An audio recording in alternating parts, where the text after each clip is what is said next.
Well, welcome back to another Wayne's Photos video where we unpack the cycling BS. And it's been all over the news that the UCI have put some bans into place, and that's the Supertuck and also the fake aero bar position. And a lot of people have said, yeah, look, this is going to slow the Peloton down and it's going to affect the competitiveness of the Peloton.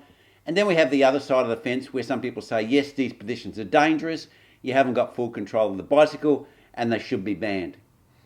Well, I thought it'd be an interesting time to actually have a look at some of the other rules the UCI have and what should really go and what should really stay and what could actually be introduced.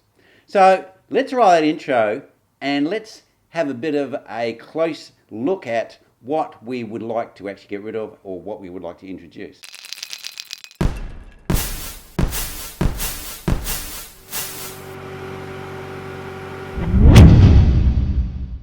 Well, before I give my thoughts what I would like to actually ban in the Pro Peloton or introduce, I'd like you guys to get down there in the comments and actually type away what you would actually like to ban or what you would like to introduce. And then what I'll do is when I do a follow-up video, we can have a bit of a conversation around what you guys out there have basically put forward of, how that would improve the Peloton. So get down there and get scribbling. And also give your reasons why. Don't just say I want to ban, this or ban that. Basically get down there and say, I want to ban this and these are the reasons why. Well, anyway, now I'm going to give my idea of what I would like to have changed or banned or introduced into the Pro Peloton. And the first thing that I would like to do is get rid of the frame restriction designs.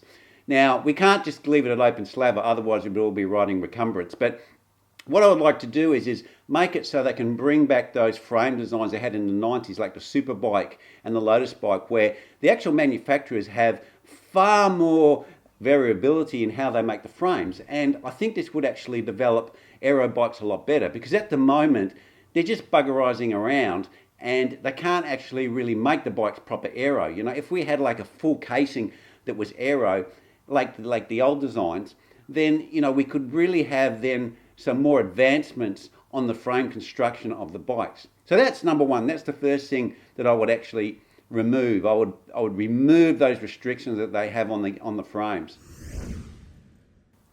And my second thing I would ban is this whole let's follow the Peloton thing, where the cars are driving along in a parade and there's motorbikes and they're all in a very close proximity to the actual Peloton. Now, people might go, but if they have a mechanical, then, it's not fair on the cyclist. But I actually disagree with that because, in a lot of other sports where they have a vehicle involved, the vehicle has to have some kind of level of reliability. And the way it's configured at the moment is, if the bike basically falls apart or breaks, it just can give them a new bike because it's just right there in the car, which is just, a couple hundred yards down the road.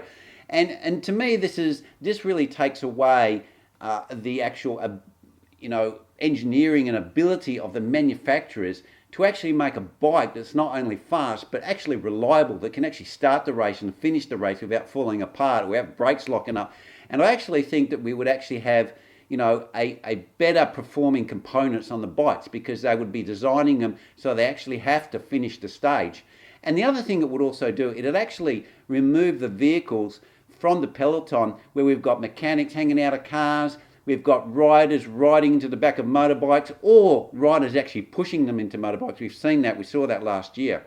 So these sorts of things, it would remove those dangers and also using some of those vehicles for an aero advantage to either get back onto the Peloton or to actually pull away using one of these bicycles or cameramen or whatever. So that would be actually my second ban. And to actually compensate for that, for the actual, the food and the spare parts, I would actually set it up like you would have, pits. So at certain distances along the actual tour or the stage, they could actually have these places where they can get their water bottles and they can get their food and they can get spare wheels and you can have the pits like they do in Formula One and they can stop and pull in and you could actually have the domestiques that actually go there and they could actually get the drink bottles and everything and take them out to the front runners. And because there is no cars following, I'd also allow the fact that riders can actually swap bikes. So, if I was riding a bike and my teammate's riding a bike, then I can actually give that bike to my number one rider if that's an instruction of the actual team. So that's how I would do it. And what I would also add to that is that I would make like a construction championship as well. So like in the Formula One, you know, if Ferrari win, you know, or the McLaren wins or whatever, they actually have points. And we could actually have a point system for the actual components or the actual bike. So it might be a little bit hard to do all the components, but you could have major components like the frame and the actual group sets and the wheels. And those components that actually finish the race get so many points and their position in that race. But if they actually break and they actually have to replace a part, then they actually get deducted points. So this then would mean like, oh, you know, Shimano, you know, is leading the Tour de France, you know, Reynolds Wheels is leading, you know, the Tour de France, or, you know, Factor Bikes are leading the Tour de France. And I think it would make a little bit more focus, not just on the riders, but on the actual equipment they're riding. And I'd really like to see that, more of a focus on that. They're the three things I would like to introduce. Now, it's up to you guys now. Tell me what it is would you ban? Would it be like the sock length, or would you allow them to wear aero suits, or, you know, whatever you want to put in there. You know, you could even say, yep, they're allowed to ride triathlon bikes in the stages, whatever you want. But just pop it down the bottom there so we can actually have a bit of a discussion.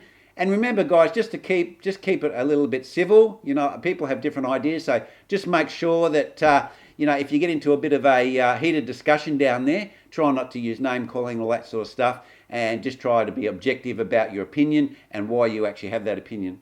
Well, guys, that's where I'm going to leave it, because this for me is a midweek video and I've got a day job. So get down there and get typing away, so we can actually have a further discussion on what you guys think about banning crappy rules in the Pro Peloton. Well, that's my video for today, and I'll catch you next vid. Cheers.